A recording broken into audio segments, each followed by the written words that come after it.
Plusieurs croyants m'ont posé la même question. Que faut-il faire vis-à-vis de la vaccination? Faut-il se soumettre ou désobéir?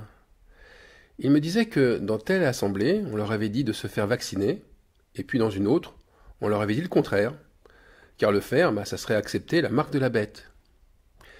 Je ne reviendrai pas sur la signification de la marque de la bête, pour en avoir parlé dans le dernier message, paix à ceux qui se soumettent. Mais à eux, je leur ai répondu d'abord que je n'avais pas la réponse. Et ensuite que les deux assemblées ont tort. Leur position n'est pas juste. Et que la clé principale, elle se trouve bien ailleurs. Il ne s'agit pas de savoir qui a raison ou pas, mais il s'agit de savoir ce que veut le Saint-Esprit pour ma vie à moi seul. La connaissance de Dieu, c'est une relation personnelle avec le Seigneur. Alors, fini de passer par Dan ou Bethel. Ce sont des endroits religieux, certes, mais ce sont des aveugles qui y conduisent d'autres aveugles, car leur jugement est déjà tombé. Alors un rappel pour Dan et Bethel. Pourquoi vont-ils ensemble? Eh bien parce que Dan, c'est la tribu du jugement. La tribu d'Israël du jugement. Et que Bethel signifie maison du pain. Les maisons où l'on trouve de la nourriture divine, elles sont jugées en premier. Et le Saint-Esprit nous dit, de la même façon qu'autrefois, que l'on trouve dans Amos 5, 5, « Ne cherchez pas Bethel. Bethel sera anéanti. Cherchez l'Éternel et vous vivrez. » Et Amos 7, 13 nous dit, « Ne continue pas à prophétiser à Bethel, car c'est un sanctuaire du roi. C'est une maison royale. » Alors ne vous y trompez pas. Celui qui annonce un autre chemin que la voie royale, celle, bien sûr, de la religion officielle, il n'est pas bien reçu à Bethel. Le roi en place, c'est-à-dire celui qui officie comme prédicateur, eh bien il l'attaque sans retenue. Contre Amos, Amatsia, qui était prêtre de Bethel, il fit dire à Jéroboam, roi d'Israël, « Amos conspire contre toi au milieu de la maison d'Israël. Le pays ne peut supporter toutes ces paroles. » Le plus grand nombre d'Israélites, bien, ils préféraient se soumettre à Amatsia plutôt qu'écouter Amos. La tradition et le nombre les rassuraient.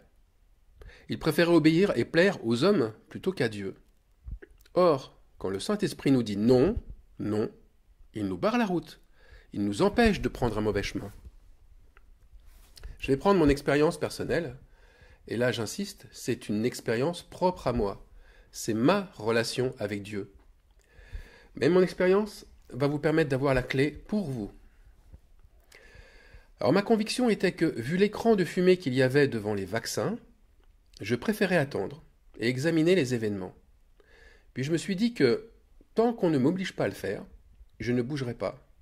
Puis voyant qu'il manquait un acte de foi, j'ai dit « Seigneur, si survient une obligation, tu feras en sorte de me fermer le chemin, ou bien de le laisser ouvert. » C'est alors qu'est arrivée une maladie, et une maladie qui ne guérissait pas. Je suis allé voir mon médecin traitant, et là il me posa la question directe, « Êtes-vous vacciné ?» Je lui répondis que non. Alors il me dit autoritairement, « Je vous vaccine après-demain, le 25 juin à 16 h, c'est une seule dose. » J'ai vu là devant moi l'obligation que j'attendais. Mais en sortant du cabinet médical, j'ai confessé que s'il survenait quoi que ce soit, comme un empêchement de dernière minute, je n'irai pas et je ne changerai pas mon rendez-vous, car j'y verrai alors une opposition du Seigneur. Cela voudra dire que le chemin n'est pas bon et que je ne dois pas me faire vacciner ici, maintenant et avec ce vaccin. Résultat, bien tout s'est passé sans aucun imprévu. Dieu m'a répondu. Il m'a répondu pendant que j'agissais.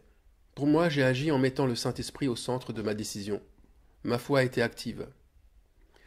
La foi, elle prend tout son sens quand le juste vivra par la foi. Tout le monde connaît ce verset, le juste vivra par la foi. Ça veut dire que nous n'avons pas à entrer dans des discussions vaines ou des questions à 1000 réponses avec les autres, et pour finir, c'est le cas bien souvent, partir chacun de son côté, en restant sur ses croyances. Vous savez, Paul disait à Timothée, « Repousse les discussions folles et inutiles, sachant qu'elles font naître des querelles. » Nous devons considérer la vérité sur la foi de cette manière. La foi augmente, mais à partir de quoi? Non pas à partir d'échanges sur des idées, mais bien à partir d'expériences personnelles, car la foi sans les œuvres est morte. Et Jacques nous dit, comme un corps sans âme qui est mort lui aussi. Ce sont les œuvres de la foi qui nous justifient. Bref, ce qui m'intéresse, ce n'est pas de savoir si ce que j'ai fait c'est raisonnable ou pas. Ce n'est pas de savoir si beaucoup pensent ce que je crois. Ce qui m'intéresse au plus fort, c'est de savoir si Dieu agrée mon acte de foi. Le mien, pas celui d'un autre. Dans tout ce que nous faisons, nous devons mettre notre foi en action. D'abord présenter nos projets à Dieu, puis agir en s'attendant à sa réponse. Nous devons arrêter de mettre notre confiance dans notre intelligence ou dans une vision que nous aurions eue, ou encore dans la sagesse d'un homme aussi pieux soit-il. C'est au Saint-Esprit d'être le guide, d'être le maître. Sinon, mais comment l'appeler Seigneur et faire comme si nous avions carte blanche sur toutes nos actions? C'est sa volonté, pas la nôtre, sa volonté qui doit se voir pendant la marche. Heureux les pauvres en esprit, car le royaume est à eux. Heureux ceux qui ont compris que leur intelligence n'est que baliverne et qu'ils ont besoin, vraiment besoin de l'Esprit Saint pour être efficaces et surtout pour être justes.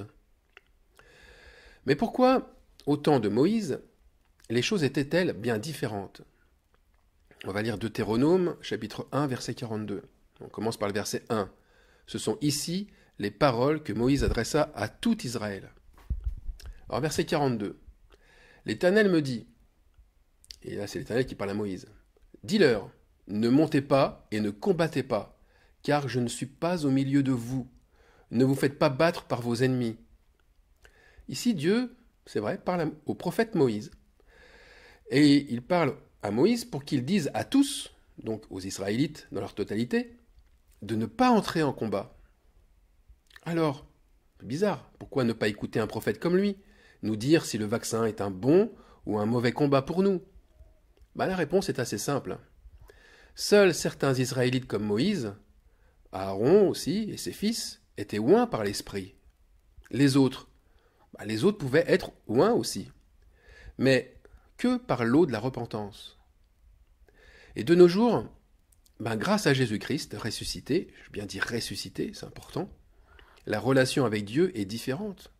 Non pas parce que nous sommes meilleurs que l'étaient, mais parce qu'il s'est sacrifié pour que tout être humain, quel qu'il soit, puisse recevoir l'onction.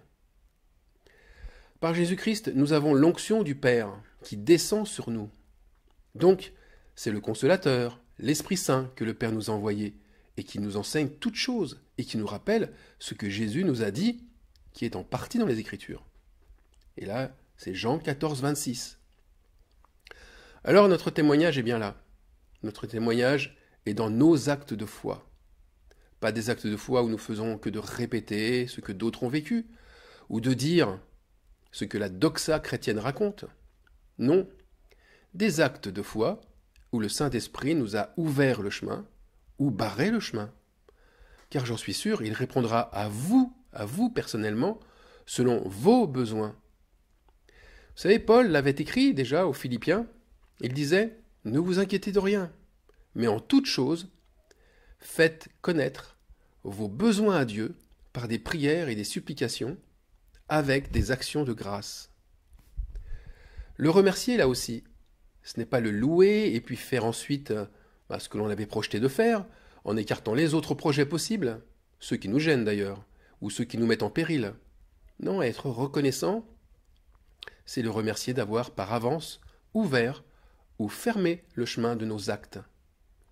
Et le résultat n'est pas que nous allons devenir plus instruits ensuite, donc plus intelligents, pouvoir expliquer aux incrédules où se trouve la vérité sur le bon ou le mauvais vaccin. Jésus nous dit, c'est une chose très importante, il nous dit, et la paix de Dieu qui surpasse toute intelligence gardera vos cœurs et vos pensées en Jésus-Christ. Notre être animal préfère connaître la vérité sur les vaccins plutôt que la paix de Dieu. Voilà le fait. Il préfère, notre être animal, montrer qu'il a agi avec intelligence. Mais la paix est bien supérieure à l'intelligence. On vient de le lire. Elle surpasse toute intelligence. Sa paix nous suffit. La réponse de Dieu à nos prières nous suffit. Pourquoi chercher une autre réponse? une réponse qui ne ferait que de nous montrer bien supérieurs aux autres par notre connaissance. La foi, elle ne doit pas laisser la place à l'orgueil. Mais aussi la foi, et c'est contradictoire, elle ne doit pas nous pousser au doute. Le doute ne se fait pas au sujet d'ailleurs de ce qu'on prend, de ce qu'on mange, de ce qu'on nous transfuge dans les veines. Non, le doute se fait au sujet de celui qui nous sauve. Rien ne peut vous nuire. Voici, je vous ai donné le pouvoir de marcher sur les serpents et les scorpions et sur toute la puissance de l'ennemi, et rien ne pourra vous nuire. Ils saisiront des serpents, s'ils boivent quelques breuvages mortels, il ne leur fera point de mal. Si Dieu est sauveur, eh bien il ne permettra pas que vous soyez empoisonnés, ou que sais-je, qu'un anneau particule injecté à votre insu vous fasse perdre votre libre arbitre. Vous savez, il nous a donné le pouvoir de marcher, on vient de le lire, sur toute la puissance de l'ennemi. Toute, pas une partie seulement, et puis nous méfier de l'ennemi comme de la peste. Toutes ces mauvaises considérations, elles ne font que d'élever Satan à une hauteur qu'il ne peut atteindre si nous regardons à Christ. Jésus, avant de leur dire « rien ne pourra vous nuire », il a dit « je voyais Satan tomber du ciel comme un éclair ». Qu'est-ce que ça peut bien dire? Eh bien, il ne voyait pas monter, il le voyait descendre. Vous savez, descendre comme tomber, mais comme ces étoiles filantes qui tombent et qui donnent l'impression, en disparaissant, de venir s'écraser sur le sol de la terre. Vous voyez, si nous regardons à Christ, Satan est obligé de tomber du ciel. Il n'a pas le choix. Alors pourquoi chercherions-nous à vouloir le faire briller à nouveau dans le ciel? Satan doit rester un feu éteint pour le croyant. C'est une étoile morte pour lui, une étoile qui finit sa vie en explosant violemment, comme les étoiles le font dans la réalité. Aujourd'hui, qu'est-ce qu'on constate? Que celui qui se dit croyant se méfie de tout ce que le système veut lui faire adopter. C'est un sceptique, et son scepticisme a 1000 bonnes raisons de l'être. Oui, le vaccin est dangereux, il est inefficace face aux variants, il est mal toléré, c'est un outil de contrôle, etc. etc. Il y en a des arguments. Mais Paul, l'apôtre, il avait lui aussi 1000 bonnes raisons de se méfier, et notamment de ne pas retourner à Jérusalem, parce que sa vie en dépendait. Mais il ne s'appartenait plus. Voilà l'objet. Il ne s'appartenait plus. Il était esclave de l'esprit. J'ai bien dit esclave. Il ne prenait aucune décision sans en avoir parlé à son maître, le Saint-Esprit. Il était complètement soumis et dépendant de son maître, et il le dit lui-même. Regardez ce qu'il dit. Et maintenant, voici, lié par l'Esprit, je vais à Jérusalem, ne sachant pas ce qui m'y arrivera. Seulement, de ville en ville, l'Esprit Saint m'avertit que des liens et des tribulations m'attendent. Pensez-vous que Paul, connaissant les terribles épreuves qu'il allait vivre, aurait dû être beaucoup plus prudent, beaucoup moins impulsif? Mais ce qu'il dit ensuite ne fait aucun doute sur le plus important qu'il a à vivre. Et le plus important, c'est la confiance qu'il a dans le Seigneur. Voilà ce qu'il dit, Paul. Mais je ne fais pour moi aucun cas de ma vie, comme si elle m'était précieuse, pourvu que j'accomplisse ma course avec joie et le ministère que j'ai reçu du Seigneur Jésus d'annoncer la bonne nouvelle de la grâce de Dieu. Actes 20, 22, 24. Voyez, je crois que nous rentrons dans un temps où avoir peur des tribulations, se méfier de tout, être sceptique sur tout, ça ne permet pas d'agir en union complète et en union parfaite avec le Saint-Esprit. Ce temps est arrivé où agir en Christ ne sera pas occasionnel, de temps en temps, par-ci par-là, mais bien à chaque instant, 24 heures sur 24. L'étau se resserre. Nous l'avons vu, la tentation liée à l'image de la bête et à son adoration, elle est au centre de notre consécration. Succomber à la tentation sera inévitable sans une union parfaite avec notre Seigneur. Un croyant sceptique, un croyant qui est tiède, il préférera alors soit la paix, vous savez, cette paix que lui offre le nouveau monde, avec tous ses plaisirs, et avec même cette liberté contrôlée, ou alors il préférera la lutte, la guerre pour rester libre. Mais dans les deux cas, il optera pour ses choix à lui, plutôt que de se mettre en danger avec Dieu. Le confort, la sécurité que donnera l'eugénisme, c'est-à-dire le nouvel homme des nations, tout comme le rejet qu'entraîne le refus de se soumettre aux autorités, eh bien, dans les faits, c'est une seule et même occasion de tomber. Soyons sages, mes frères et sœurs, mettons la parole en pratique, comme nous le demande l'apôtre Jacques. Mettez en pratique la parole et ne vous bornez pas à l'écouter en vous trompant vous-même par de faux raisonnements. Et moi je dirais, c'est en pratiquant les œuvres de Christ que nous les connaîtrons, parce que nous les vivrons dans l'instant présent. Amen.